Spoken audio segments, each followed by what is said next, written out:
there's a bit of humor that I want to share with you, and I know that I've shared this before. Uh, if you have forgotten it, it's very good.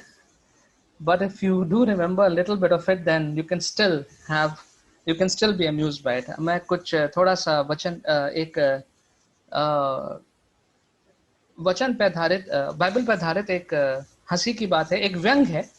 अगर वो व्यंग आप सुन चुके हैं, आप भूल चुके हैं तो अच्छी बात है. अगर याद है थोड़ा सा तो दोबारा भी उस व्यंग पे हंसा जा सकता है. So this is about a golf match, a game of golf that was taking place. Golf का एक game हो रहा था, and this game was between Moses, Jesus and one old man. और ये मूसा और यीशु मसीह और एक बूढ़ा व्यक्ति ये गोल्फ का गेम खेल रहे थे. So it was the turn of Moses, and he gave a very powerful shot, and the golf ball landed on a nearby river, in the middle of a river. और मूसा ने बहुत जोरदार shot मारा और इतने तेज मारा कि बॉल जो थी वो पास में एक नदी थी उसमें जाके गिर गई बीच में. So Moses went there, he prayed, and he parted the water, and then he went there and he hit the ball again, and the ball landed in the hole. मूसा वहां पे गया, उसने प्रार्थना करी और वो पानी दो भागों में हो गया. फिर वो गया बीच में और उसने फिर शॉट मारा और वो बॉल जाके अपने होल में छेद में गिर गई, उसको पॉइंट मिल गया. Then it was the turn of Jesus. अब यीशु मसीह की बारी थी. उन्होंने भी एक बहुत जोरदार शॉट मारा और ये वाली जो बॉल थी वो जाके एक दूसरी एक लेक थी, एक झील थी, उसमें गिर गई. So Jesus hit a shot, a powerful shot, but this time this one landed in a lake on a different direction. So Jesus went there and he just walked on the water and he hit the ball again, and that also landed in the hole. अब यीशु मसीह ने वहां गए, वो पानी पर चले गए ball के पास और उसको शॉट मारा और वो भी जाके होल में गई, उनको पॉइंट मिल गया. Now it was the turn of this old man who was waiting very patiently for his turn. अब इस बुजुर्ग व्यक्ति का बारी आई जो बहुत ध्यान से और धीरज से ये सब देख रहा था. And then he hit a very powerful shot, बहुत जोरदार शॉट मारा. It went all across the river and into the jungle, and it landed on a tree, some very high big tree. अब ये बॉल जो थी इतना जोर से मारा कि वो नदी के ऊपर से उड़ती हुई बगल के जंगल में और पेड़ के ऊपर ये बॉल जाके फंस गई. Right after that, there was a monkey that shook the branch, and the ball was falling down. But before it could fall down, a frog came from somewhere and held the ball. एक बंदर ने उस पेड़ की डाल को हिलाया, वो बॉल नीचे गिरी और उसके बाद एक मेंढक आया और उस मेंढक ने उस बॉल को पकड़ लिया. And as the frog was hopping, an eagle came from somewhere suddenly and it caught hold of the frog. जब वो मेंढक ने गेंद को पकड़ लिया तो एकदम से एक उकाब कहीं से आई और उकाब ने उस मेंढक को पकड़ लिया. And then the eagle began to fly towards the hole. और तब उड़ते उड़ते उड़ते वो जो बाज था वो वहां पे आ गया जहां पे वो गोल्फ का छेद था. And the eagle released the frog released the ball, and the ball went into the hole. और उसके बाद उस उकाब ने उस मेंढक को छोड़ दिया, मेंढक ने गेंद को छोड़ दिया और वो गेंद जाके उस छेद में गिर गई. At this Moses got upset. और मूसा ने ये देखा और वो व्याकुल हो गया. And he turned to Jesus and said, "That's why I don't like to play golf with your father." और तब मूसा ने कहा यीशु मसीह से, इसीलिए मुझे तुम्हारे पिता के साथ गोल्फ खेलना पसंद नहीं है. I know it is funny, imagining the whole thing is funny, but the principle is that the Lord can do anything. इसका एक सीधा सा जो एक सिद्धांत है वो ये है कि परमेश्वर कुछ भी कर सकते हैं. So do not be lacking in faith. विश्वास की कमी नहीं होनी चाहिए, परमेश्वर कुछ भी कर सकते हैं. A couple of examples I could think of my own life. I'm taking my life because that's the most authentic piece of information I have. अपने जीवन से मैं कुछ बातें सीखता हूँ सोच रहा था जो बड़ी अजीब सी हैं, and like something, a funny prayer, and how God takes notice even of your funny prayers, or maybe unimportant as it may look, but God pays attention and God fulfills it if you have faith. कभी कभी मैं अपने जीवन के बारे में सोच रहा था, कुछ मैंने ऐसी प्रार्थनाएं करी थी जो देखने में बड़ी अजीब सी लगती हैं और इतनी आवश्यक नहीं लग रही थी मुझे, लेकिन उनको परमेश्वर ने पूरा किया. I remember in 2003, after doing my MCom from Lucknow University, hardly going to college because it was not required, because I was teaching, and I passed the exam and everything. I had the degree in my hand, but inside I was not satisfied at all with my post graduation. MCom करने के बाद भी मैं अंदर से बिल्कुल भी संतुष्ट नहीं था कि इतनी बड़ी डिग्री मुझे मिल गई, लेकिन पढ़ाई तो कुछ हुई नहीं है. तो डिग्री हाथ में है लेकिन पढ़ाई कुछ नहीं हुई. उससे पहले भी कृष्ण कॉलेज वगैरह में पढ़ाई कुछ नहीं हुई थी. So I was very dissatisfied in 2003, and I said, Lord, I wish I could have, studied properly and I could have got good academics. Here I am a teacher, but I know inside it's all, vacuum. It's all खाली. और मैंने प्रार्थना करी, प्रभु, प्रार्थना तो क्या करी, एक अपनी इच्छा जाहिर करी कि परमेश्वर, मैं टीचर तो हूं, लेकिन काश मैं अच्छे से पढ़ पाता, काश ऐसा हो पाता. Within 1 year's time, the Lord took me to UBS. 1 साल के भीतर परमेश्वर ने उस प्रार्थना को सुना और मुझे UBS लेके गया, जहां 4 साल तक इतनी पढ़ाई कि मैं आपको बता नहीं सकता. For 4 years in a Bible college, I was grinded academically, so much of studies, morning, afternoon, night, studies, nothing else. And the Lord fulfilled the prayer. जो प्रार्थना करी थी उसको परमेश्वर ने पूरा किया. In 2013, when I was in Ruperia for 7 months, and I was so upset by the indiscipline of co-ed schools, and I was praying, Lord, I need a new job, and I want this job in a convent. मैं जो co-ed school होते हैं उनके indiscipline से मैं इतना परेशान हो गया था कि मैंने एक प्रार्थना करी कि प्रभु, मुझे एक नई नौकरी चाहिए और मुझे एक कॉन्वेंट में चाहिए.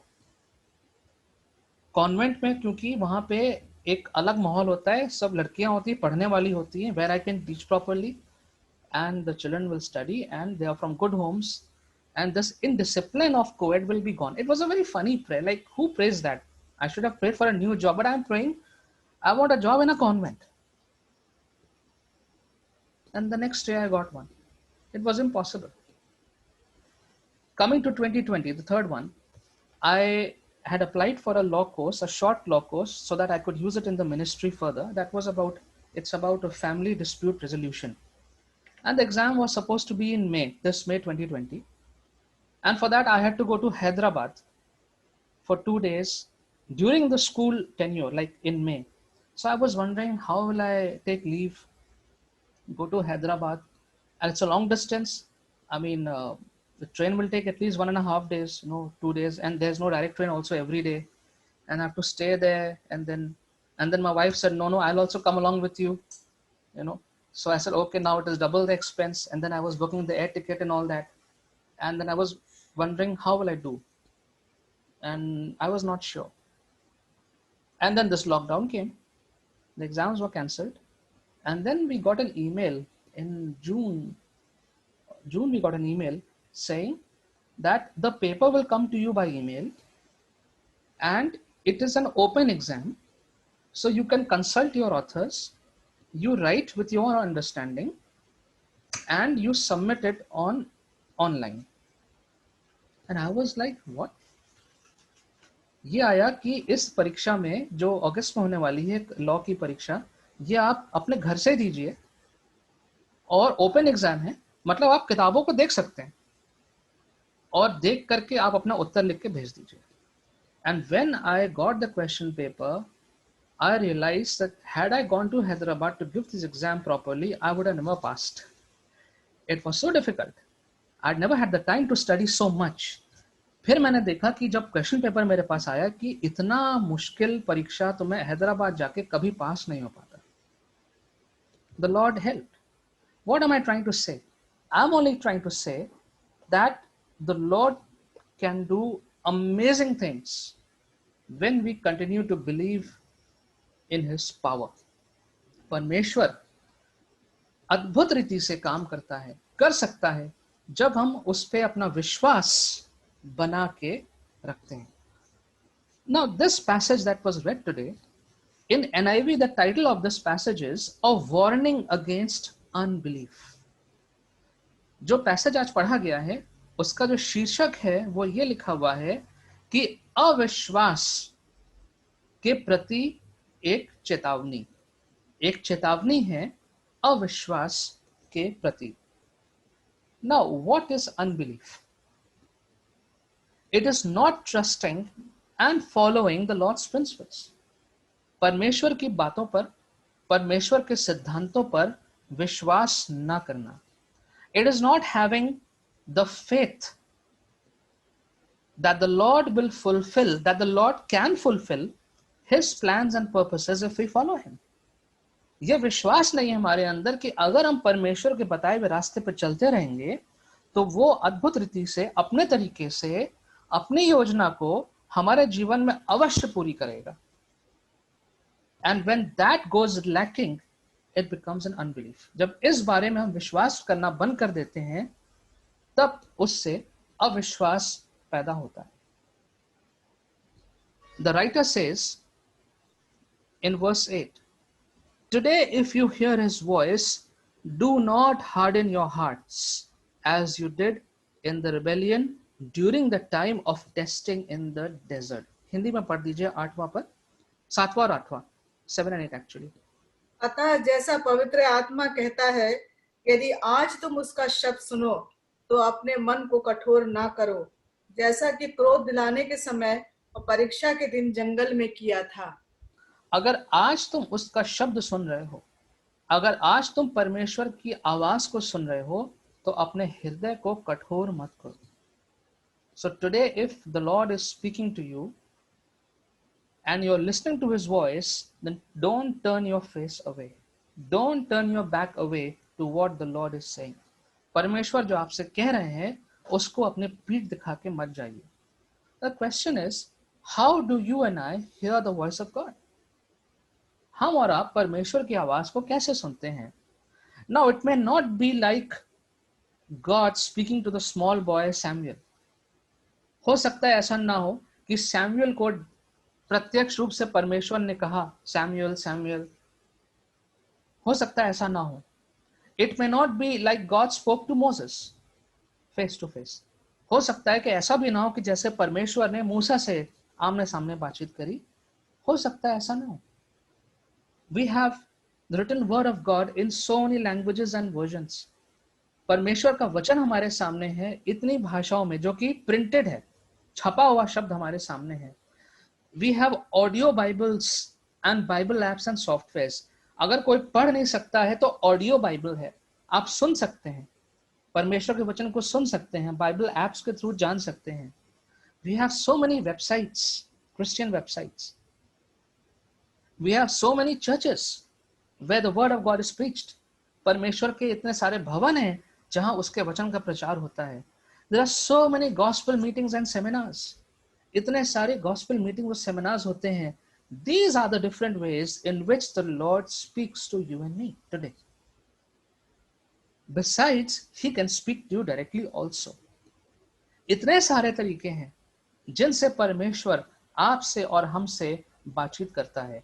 So, the voice of God, there is no reason why the voice of God should not reach you and me. कोई भी ऐसा कारण नहीं है कि परमेश्वर की वाणी, परमेश्वर की आवाज हम तक ना पहुंचे. इतने तरीके हैं जिनके द्वारा परमेश्वर की आवाज हम तक पहुंचती है. So many different ways in which the word of God, the voice of God reaches you and me. And with all this happening, we are supposed to have a conducive environment to grow in our faith and in our Christian thought and principles. और जब इतना हमारे लिए परमेश्वर की सहभागिता, परमेश्वर की वाणी सुनने का इंतजाम है, तो फिर ये ऐसा माहौल है कि हम अपने विश्वास में, अपने मसीही विश्वास में, मसीह सिद्धांतों में बढ़ते जाएं। But sometimes that doesn't happen. Rather, often that doesn't happen. लेकिन अक्सर ऐसा नहीं होता है. And the writer says, do not harden your hearts. कि अपने हृदय को कठोर मत करो. Now, what is the meaning of hardening of heart? ये हृदय को जो कठोर करने की बात हो रही है, तो इसका तात्पर्य, इसका मतलब क्या है? So there is an increasing number of Christians who have hardened their hearts. ऐसे मसीहियों की गिनती बढ़ती जा रही है जिन्होंने अपने हृदयों को थोड़ा कठोर कर लिया है. कैसे? Maybe they don't follow or obey what the Lord has said. जो परमेश्वर ने कहा है उसको पूरा नहीं करते हैं, उसके पीछे नहीं चलते हैं. They don't obey what the Lord has said. परमेश्वर की बातों का आज्ञा का पालन नहीं करते हैं. So there are people who have chosen not to follow the way of the Lord. जिन्होंने लोगों परमेश्वर के बताए हुए रास्ते पर ना चलने का फैसला किया है. It means being stubborn and placing ourselves in a position where we are not under God's instruction and rule. इसका मतलब ये हो जाता है कि हमने ढीठ बनकर अपने आप को ऐसे स्थान पर रख लिया है जहां पर हम परमेश्वर जो हमें निर्देश दे रहे हैं वो हम पे लागू ना हो, और जो परमेश्वर के जो नियम हैं वो हम पर लागू ना हो. इस बात का फैसला हमने जानबूझकर कर लिया है. For example, a very common example is the traffic light system, the red light system. जो हमने यातायात की जो लाल बत्ती होती है चौराहे पे, मैं उसका उदाहरण दे रहा हूं. We know the law. We know all the basic traffic laws. We know the red light means you have to stop. We know that if you jump the red light, an accident may take place because other vehicles are coming. हमको मालूम है कि लाल बत्ती का मतलब रुकना होता है.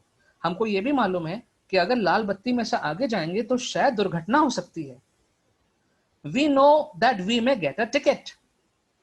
हमको ये भी मालूम है कि ऐसा करने से हमारा चालान भी हो सकता है. But still we decide to jump the red light because our work is more important and what we think is more important. लेकिन ये सब जानने के बाद भी हम फिर भी, कोई व्यक्ति अगर लाल बत्ती से निकल जाता है, क्यों? क्योंकि उसका काम ज्यादा जरूरी है या उसकी सोच ज्यादा जरूरी है. And this is exactly what happens in a Christian life. After knowing everything, we still choose and decide to do what the Lord doesn't want us to do because we don't believe that he can fulfill his purposes. फिर भी हम अपने रास्ते पे जाते हैं क्योंकि हम विश्वास नहीं करते हैं कि परमेश्वर का रास्ता हमको एक सही दिशा में लेके जा सकता है. Now during the ministry of Jesus, there were so many of such people.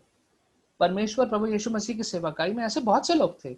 We had this rich young ruler who came to Jesus, who asked what must he do to inherit eternal life. Jesus told him.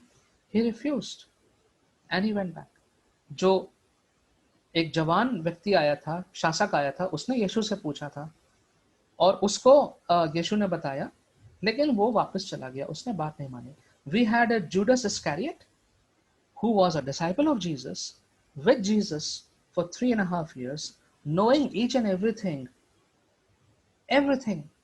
getting all the opportunities like the other disciples, but still he did what he did.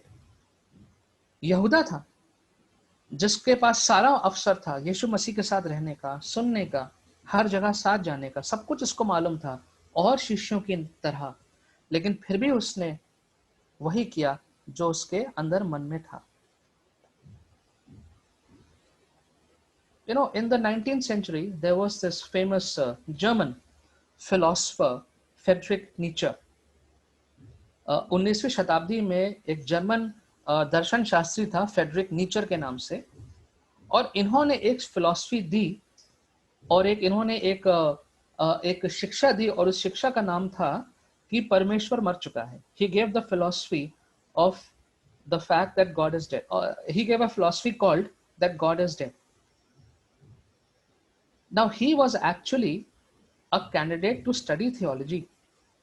ये गए थे पढ़ने परमेश्वर के वचन के बारे में, लेकिन इनका पूरा मन बदल गया, इनका पूरा विचार उल्टा हो गया.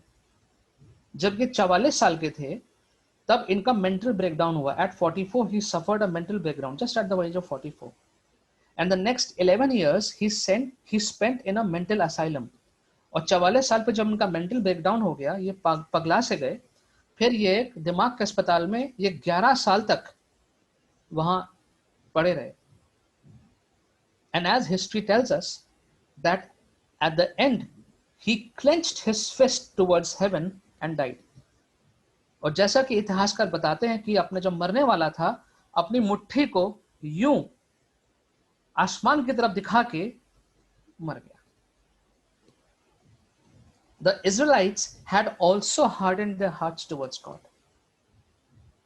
इज़राइल के लोगों ने, जो परमेश्वर के लोग थे, उन्होंने भी इसी प्रकार से अपने हृदय को कठोर कर लिया था परमेश्वर के प्रति. Now we are much aware of the Old Testament history because of the regular preachings that we have from the Old Testament. So I will not go in the details. We know it already. जो पुराने नियम का इतिहास बहुत कुछ हमको मालूम है, क्योंकि प्रचार के द्वारा हम लोग बहुत सुनते आए हैं, इसलिए मैं बहुत उसमें डिटेल में नहीं जाऊंगा. You can read in Numbers 13, 14 and 20. आप गिनतियों में इसको पढ़ सकते हैं. But I want us to read Numbers 14, 1 to 4. गिनतियों 14 को 1 से 4 तक हम पढ़ेंगे to get an idea of what is the background. So someone can read this in English, please, anyone. Numbers 14, 1 to 4, and then in Hindi. Numbers 14, 1 to 4. That night, all the members of the community raised their voices and wept aloud. All the Israelites grumbled against Moses and Aaron, and the whole assembly said to them, "If only we had died in Egypt or in this wilderness. Why is the Lord bring us into this land only to let us fall by the sword? Our wives and children will be taken as plunder. Wouldn't it be better for us to go back to Egypt?" And they said to each other, "We should choose a leader and go back to Egypt." Hindi में. तब सारी मंडली चिल्ला उठी और रात भर वे लोग रोते ही रहे, और सब इस्राएली मूसा और हारून पर बुड़ाने लगे. और सारी मंडली उनसे कहने लगी, भला होता कि हम मिस्र ही में मर जाते या इस जंगल में ही मर जाते. यहोवा हमको उस देश में ले जाकर क्यों तलवार से मरवाना चाहता है? हमारी स्त्रियां और बाल बच्चे तो लूट में चले जाएंगे. क्या हमारे लिए अच्छा नहीं कि हम मिस्र देश को लौट जाएं? फिर वे आपस में कहने लगे, आओ हम किसी को अपना प्रधान बना लें और मिस्र को लौट चलें. Can you see how the people have blinded themselves with unbelief? कैसे लोगों ने अपने दिल और दिमाग के ऊपर अविश्वास की पट्टी बांध ली है.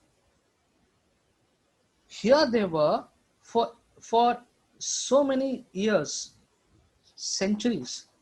They were slaves in Egypt, and God heard their cries and God brought them out of slavery. परमेश्वर उनको उस बंधुआई के जीवन से बाहर निकाल के लाया. God made a plan, sent Moses, took them out, and from day one God was taking care of each and every need of theirs. परमेश्वर उनके एक एक बात का ध्यान रख रहा था, especially the food and the safety and everything the Lord was taking care of. But the people did not believe that the Lord can do something like this. लेकिन लोगों के दिमाग में, दिल में ये बात नहीं बैठ रही थी कि परमेश्वर इतने सारे लोगों को लेकर के इस वाचा वाले स्थान पर, प्रॉमिस्ड लैंड पर लेके जा सकते हैं. And so there was on the way so much of grumbling, so much of confusion. They made idols for themselves. So many things happened. And again, they were just not ready to believe what the Lord has said. The Lord has said, I will take you to the promised land. they were supposed to trust God that God will take. If God has said, God will take them. उनको सिर्फ भरोसा करना था कि जब परमेश्वर ने कहा है कि मैं तुम्हें वाचा वाले कनान देश में लेके जाऊंगा तो लेके जाऊंगा, और वो कैसे लेके जाएगा ये वो तय करेगा. But here we see the people are raising the voices, they are grumbling, and the whole assembly, the entire assembly is saying we would have better off in Egypt, we would have died there. पूरी मंडली कह रही है मूसा के खिलाफ, आरोन के खिलाफ, कि अच्छा होता कि हम वहीं मर जाते. So they are outright rejecting the plan of God, and they say it is better we go back. We can't trust what the Lord has said. हम परमेश्वर पर भरोसा नहीं कर सकते. We don't know where he's taking us. We don't believe him. We don't believe what he said. We don't believe his servants, Moses and Aaron. And we don't believe the Lord's plans. Let us make our own plan and let's go back. तो वो क्या कह रहे हैं कि हम परमेश्वर के योजना पर भरोसा नहीं कर सकते. हम अपनी एक योजना बनाते हैं और चलो यहां से वापस चलते हैं. You know, this is what angered the Lord. इस बात से परमेश्वर कभी भी खुश नहीं होते. That when the Lord has given so much of proof and he has given us so much of experience of his graciousness, of his love and kindness, of his healing, and then we turn our back and then we go on our own way thinking that my plan is better than God's plan. This is what the Lord hates. जब परमेश्वर ने इतना कुछ हमारे लिए किया है और करता आ रहा है जिसकी कोई सूची नहीं है, और तब उन सब चीजों के बावजूद हम कहते हैं कि परमेश्वर मैं अपनी योजना बना के जाऊंगा, मुझे आपकी योजना पे भरोसा मैं नहीं कर सकता, इससे परमेश्वर क्रोधित होता है. And I think he has a right to be angry with this kind of attitude. जब इस प्रकार से हम सोचते हैं तो क्यों नहीं परमेश्वर को क्रोधित होना चाहिए. So what happens when man hardens his or her heart towards God? जब मनुष्य अपने हृदय को कठोर कर लेता है, जैसे कि यहाँ देखने को हमको मिल रहा है, then what happens? Let's look at verse. Let's go back to our passage of Hebrews chapter 3. What happens? Let's look at verse 9. Verse 9, where your fathers tested and tried me. So when our hearts are hardened, we begin to test and try God. जब हमारा हृदय जो है वो कठोर बन जाता है तो हम परमेश्वर की परीक्षा, हिंदी में पढ़ दीजिए क्या शब्द प्रयोग हुआ है वहां पे. हाँ, तुम्हारे बाप दादों ने मुझे जांच कर परखा. जांच कर परखा. I mean, you are trying to test God. Hindi में शब्द प्रयोग हुआ है जांचना. So we are testing God and we tell God, Lord, you know, this is what we think. And so if you are God, you know, you do this, you do that. We are telling God. And God has commanded us, do not put your Lord God to test. Because testing God means doubting God. परमेश्वर को जांचने का मतलब है परमेश्वर पे संदेह करना. देखते हैं ये परमेश्वर कर पाता है कि नहीं. Let's see whether God can do this or not. This is putting the Lord your God to test. इसका मतलब है परमेश्वर को जांचना. So this is the first thing that we see over here, that the first sign is that we begin to test and try God.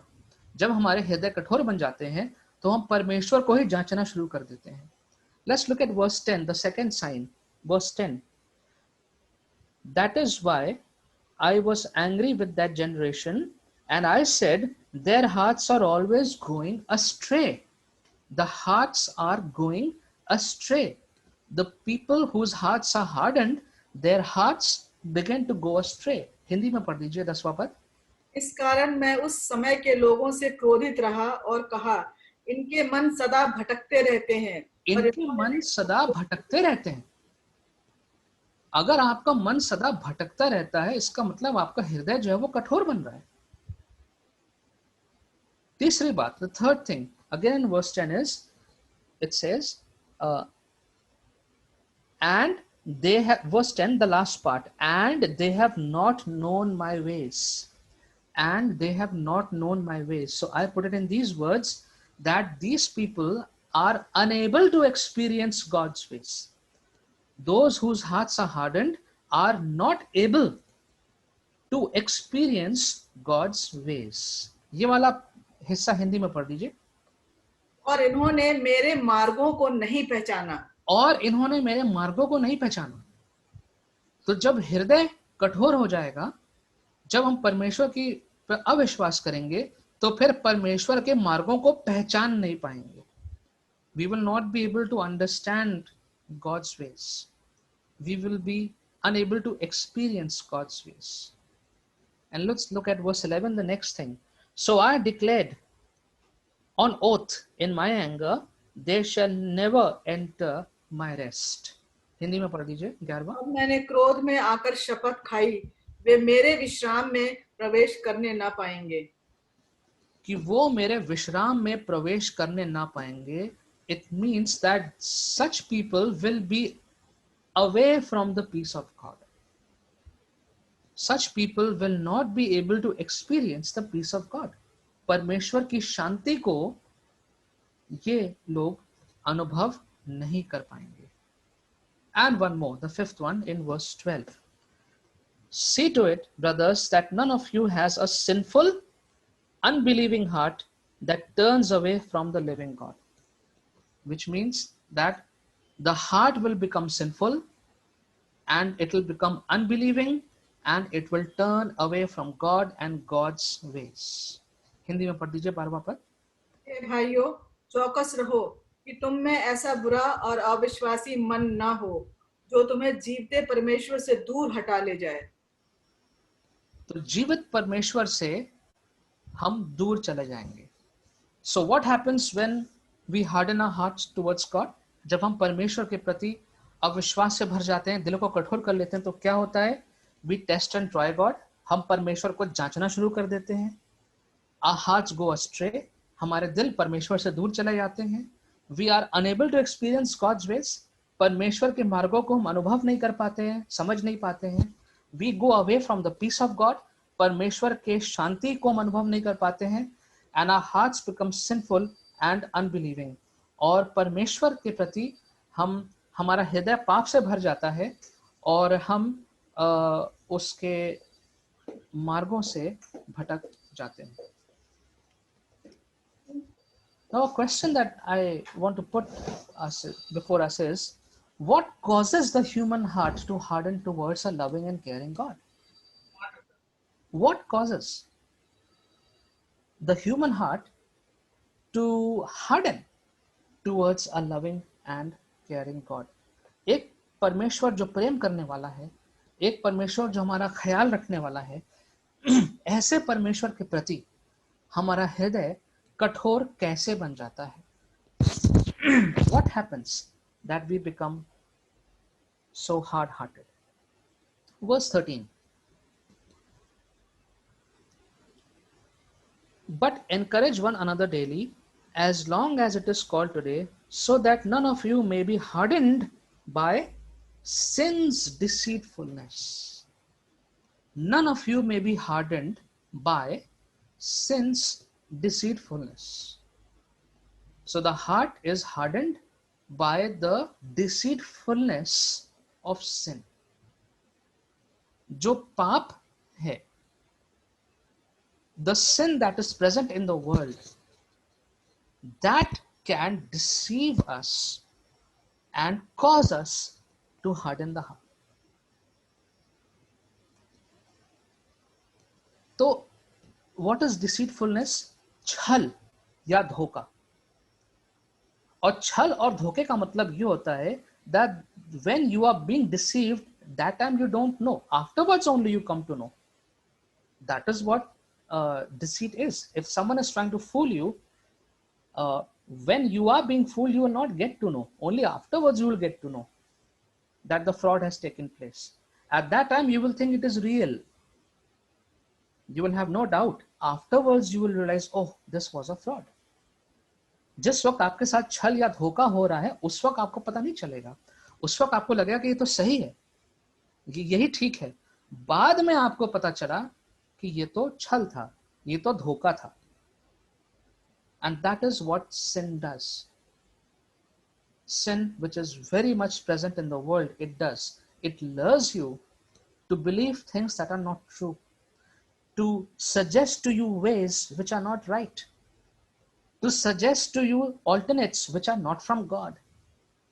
और जो इस संसार का पाप है वो आपको ऐसे रास्ते दिखाएगा जो परमेश्वर की ओर से नहीं है, वो आपको ऐसे विकल्प दिखाएगा जो परमेश्वर की योजना में नहीं है। And when we start believing that, the heart gets hardened towards God. और जब हम इन बातों पर विश्वास करके चल पड़ते हैं तो परमेश्वर के प्रति हमारा हृदय जो है वो कठोर बन जाता है। So what does sinfulness do? It conceals or mispresents the truth. सच्चाई को छुपा देता है, ढांक देता है, या सच्चाई को तोड़ मरोड़ के प्रेजेंट करता है। This is what happened with Adam and Eve. When the serpent came, Satan came and said, what has God said? And they said, God has told us to eat from everywhere, but God has told us not to eat from there. The understanding was very clear. जब शैतान आया आदम हवा के पास तो शैतान ने कहा कि क्या कहा तुमसे परमेश्वर ने? तो उसने कहा कि परमेश्वर ने कहा है कि सब जगह खाना, लेकिन वहां वाले वो वाला फल जो है वो नहीं खाना है। And then the devil, if you read carefully, he misinterpret. Is it that? क्या सच में ऐसा होगा? Is it true? It's not true. ऐसा कुछ नहीं होगा. The Lord has said that, but it's not what he means. Go ahead, you will be fine. And so the truth got misinterpreted. It got wrapped up in deceit, and then they did what they were not supposed to do. That principle is alive today also. यही चीज आज भी होती है। गलत काम को या जो काम परमेश्वर ने मना किया है उसको हम ढांक के, कवर करके उसको हम करते हैं और सोचते हैं कि नहीं ठीक है, कोई बात नहीं, it's okay, it's fine. The lord understands, the lord is gracious, the lord is compassionate, the lord is forgiving, he will not mind. And when we do all that, we slip into the way of deceitfulness. हम लोग कहते हैं कि नहीं परमेश्वर ने कहा है, लेकिन परमेश्वर तो दया से भरा हुआ है, कृपा से भरा हुआ है, प्रेम से भरा हुआ है, और वो बुरा नहीं मानेगा और बाद में क्षमा कर देगा, तो मैं चुपके से धीरे से इस गलत रास्ते पे निकल जाऊं। as we said today, it's okay, चलता है, कोई बात नहीं, अरे हो जाता है, सब करते हैं, क्या करें, what to do, this is life, we have to compromise, this is life. And we try to cover it up by these phrases, but the truth remains the truth. लेकिन सच्चाई जो है वो सच्चाई ही रहती है। Now, how to make sure that our hearts are not hardened towards God and His ways? कैसे इस बात का निर्धारण करें कि हमारे हृदय परमेश्वर और परमेश्वर ने जो हमको बताया है उसकी आवाज, उसके सिद्धांत, उसके प्रति हमारा हृदय कठोर ना हो। How to make sure that our hearts are not hardened towards God and His ways? Verse 12. See to it. That's what the author says. See to it. Make sure. It will not happen automatically. मसीह जीवन अपने आप हर चीज जो है वो स्थान पर नहीं आती है। You have to see to it. You have to make sure. Hindi में पढ़ दीजिए क्या लिखा हुआ है 12वें पद में। ऑडियो ऑफ है आपका जी। हे भाइयों, चौकस रहो कि तुम में ऐसा बुरा और अविश्वासी मन ना हो जो तुम्हें जीवते परमेश्वर से दूर हटा ले जाए। चौकस रहो। अब हिंदी में मतलब बदल गया। इन हिंदी चौकस मीन्स टू बी अवेयर। चौकस in Hindi means you have to be aware. You have to be cautious. You have to be careful. You have to be awake. I wish the same was used in English also. But let's translate, let's interchange the words. Be aware. Be cautious. No? Keep an eye, a watchful eye on your life. Keep a watchful eye on the attitude of your minds. Keep a watchful eye on where the heart is going. You know, that's that Sunday school song, remember? Be careful, little eyes, what you see. Be careful, little feet, where you go. Be careful, little hands, what you do. कि खबरदार छोटी आंख क्या देखती, खबरदार छोटे पांव कहाँ जाते, खबरदार छोटे हाथ क्या करते. For the Father above looks down in love, so be careful, little eyes, what you see. So be careful, little feet, where you go. It's a Sunday school song, but it's a very, very meaningful song. कि हमारे हाथ क्या कर रहे हैं, हमारे पैर कहाँ जा रहे हैं, हमारी आंखें कहाँ जा रही हैं. Be careful. Be alert. So the first thing is, and the foremost thing is, see to it. Make sure. Now, how do you make sure? I mean, don't leave it to time, first of all. अपने आप ठीक हो जाएगा. It's wrong. Time does not heal anyone or anything. It's wrong.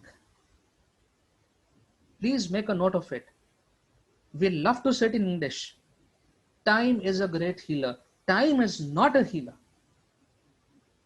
Time is nobody. समय अपने आप पे सब कुछ ठीक कर देता है. समय कुछ नहीं ठीक करता है. You were broken 20 years ago. 20 years after also you are still broken inside. Time has done nothing. We have to put ourselves in the hands of the living God. He is the healer. He is the one who can restore. He is the one who can change. Time does nothing. Time does nothing. Often, you know, parents say for their children, अरे जब ये बड़े होंगे अपने आप सीख जाएंगे, वक्त इनको सिखा देगा.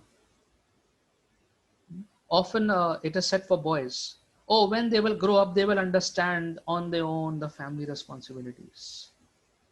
No, I have seen plenty of older men who are so irresponsible in their families. Time taught nothing. Time taught nothing. You have to see to it. You have to make sure. आपको इस बात को निर्धारण करना है, चौकस रहना है कि हमारा जीवन जो है वो पाप के प्रति की तरफ ना जाए. See to it, brothers and sisters, that none of you has a sinful, unbelieving heart that turns away from the living God. Every day ask yourselves, where is my thought going? Today, when the day has finished at night, did I do anything that took me away from God? क्या आज मैंने कुछ ऐसा किया कि मेरा जीवन थोड़ा सा दाएं बाएं हो गया?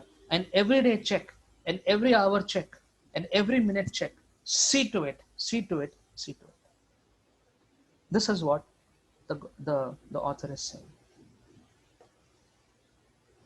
Secondly, there are only 3, don't worry. Secondly, verse 13.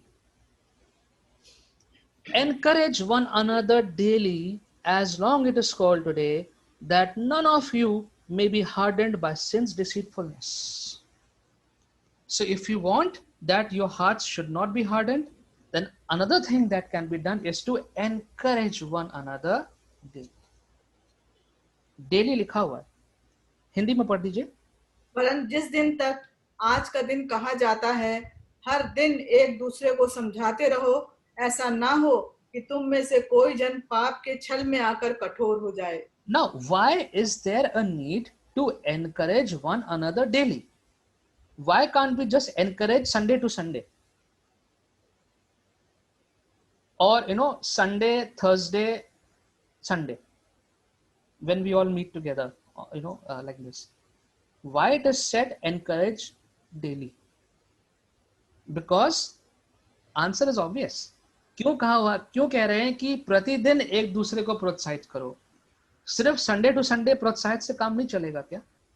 या संडे, थर्सडे, संडे, ऐसे नहीं, ये काफी नहीं है क्या, पर्याप्त नहीं है क्या? और इसका जवाब जो है वो जाहिर है, that there is such a worldly pressure on each one of us every moment of our lives, that there are so many possibilities to go astray from what the Lord has said. That is why there is a need to encourage each other daily.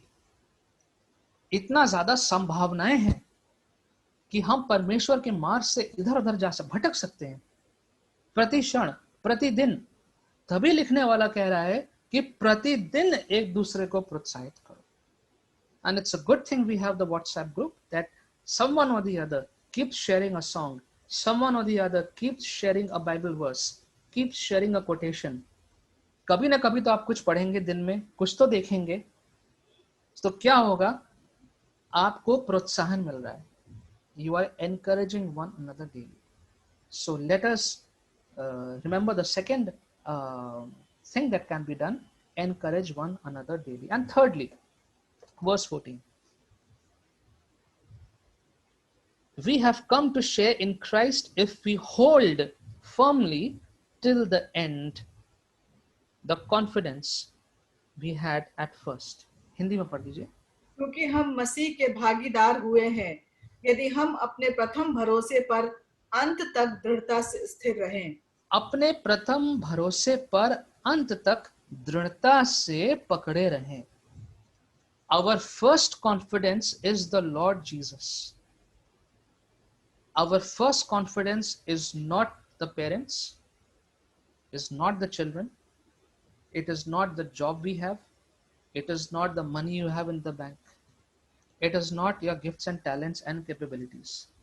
जो हमारा प्रथम भरोसा है वो हमारा परिवार नहीं है, माँ बाप नहीं है, बच्चे नहीं है, हमारी नौकरी नहीं है, हमारे खाते में कितना पैसा है, हमारे अंदर क्या क्या प्रतिभाएं हैं, वो नहीं है।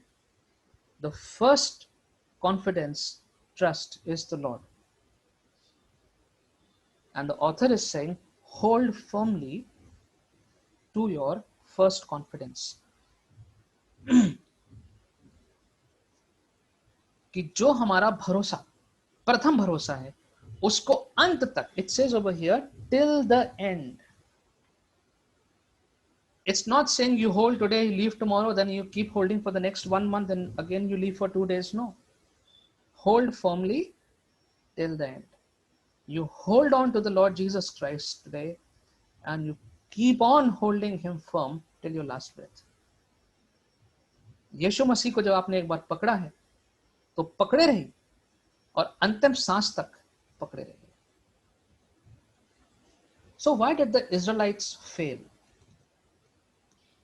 Such a loving God we have, and the characteristic and nature of God was the same then also, it is same today also. That cannot be changed. परमेश्वर जो उस वक्त था वो आज भी है। तो ऐसा क्या हुआ कि इजराइल के लोग परमेश्वर पर भरोसा नहीं कर पाए और वो वाचा वाले कनान देश में नहीं जा पाए?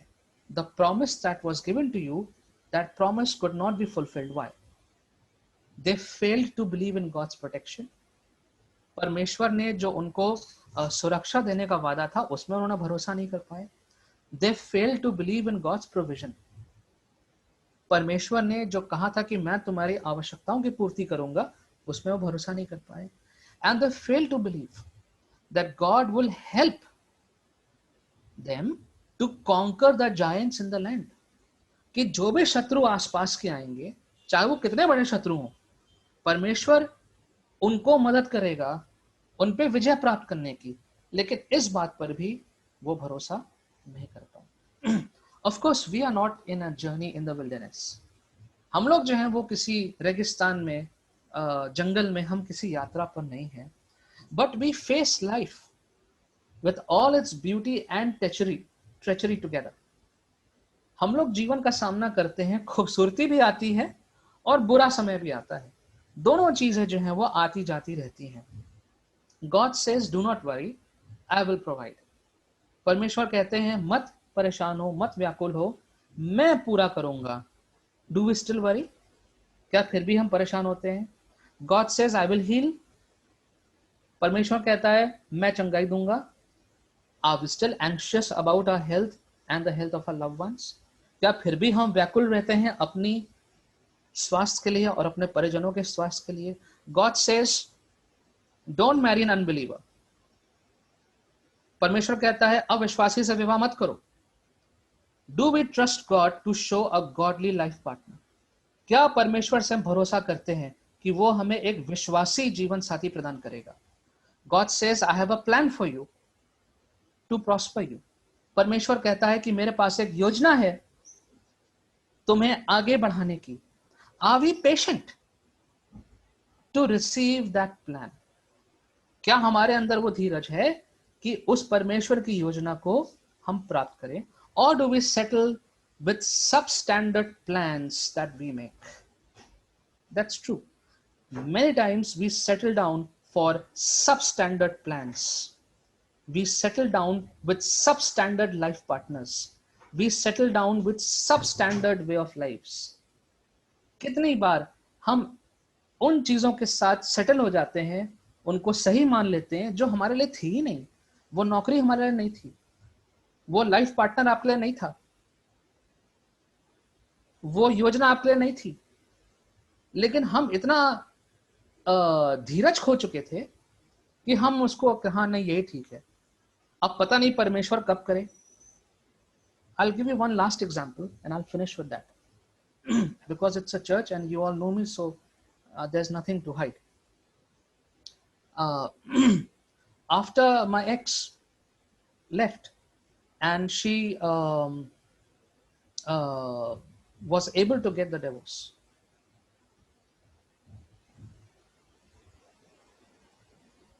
I was in a big fix about ministry. जब मेरी पहले वाली पत्नी ने डिवोर्स फाइल किया और मिल भी गया, उसको मिल भी गया, बहुत कोशिश के बाद भी, मना करने के बाद भी, पास्टर राजा wrote letters, पास्टर कुरु wrote letters, others wrote letters, we all tried but no. उसके बाद पास्टर कुरु ने मुझसे कहा, पास्टर कुरु told me, if you want to continue in ministry, if you want to continue in ministry, you will not get married until she gets married. Pastor कुरु ने मुझसे कहा था कि अगर तुम सेवकाई में बने रहना चाहते हो तो जब तक वो शादी नहीं कर लेगी तब तक तुम शादी नहीं करो. And if you do get married before her, then you will lose the right to be in ministry. Now it's nowhere given in the Bible. I mean, I'm yet to find that. But the principle was right. And I said, Lord, I will accept this challenge. मैंने कहा परमेश्वर इस challenge को मैं ग्रहण करता हूं. And I waited. I didn't have to wait long. मुझे ज्यादा नहीं रुकना पड़ा. She got married in 16. And in 17, the Lord brought me and Akansha together. It was amazing. It was amazing. I could have never found her myself. I could have never got Akansha myself. And it was effortless. मैं आपसे कह रहा हूं, it was effortless. She was in Lucknow. I didn't know her. They didn't know us. But our parents were praying. Her parents were praying. My parents were praying. And there was a common family in between, Snellata David and Maxwell David. They're very well known in the city. And through their guidance, we came together with our pastor's consent and everything together. And the rest you all know. अब अगर मैं उस वक्त कह देता, if at that time I would have refused Pastor Kuru's advice, when I say Pastor Kuru, I mean it's a godly advice. It's a man of God. That's what I'm saying. I took it as the voice of God. And I said, yes, I will follow it. I will wait. And the Lord did not keep me waiting for 10, 20 years. The Lord blessed my commitment, and the Lord blessed the fact that I was willing to believe on this. I'm only giving an example. This doesn't happen in everyday life. ये रोज रोज ऐसा सबके साथ नहीं होता है, but the principle is the same. Sometimes you will have to take a tough call. A tough call. Shall I go ahead and do my own thing or shall I wait on the Lord? क्या मैं जाके अपनी मर्जी से फट फट फट सब कर लूं? सब तैयार हैं, सब लोग तैयार हैं, तो क्या मैं कर लूं, या मैं परमेश्वर की बात को पूरा होने का इंतजार करूं?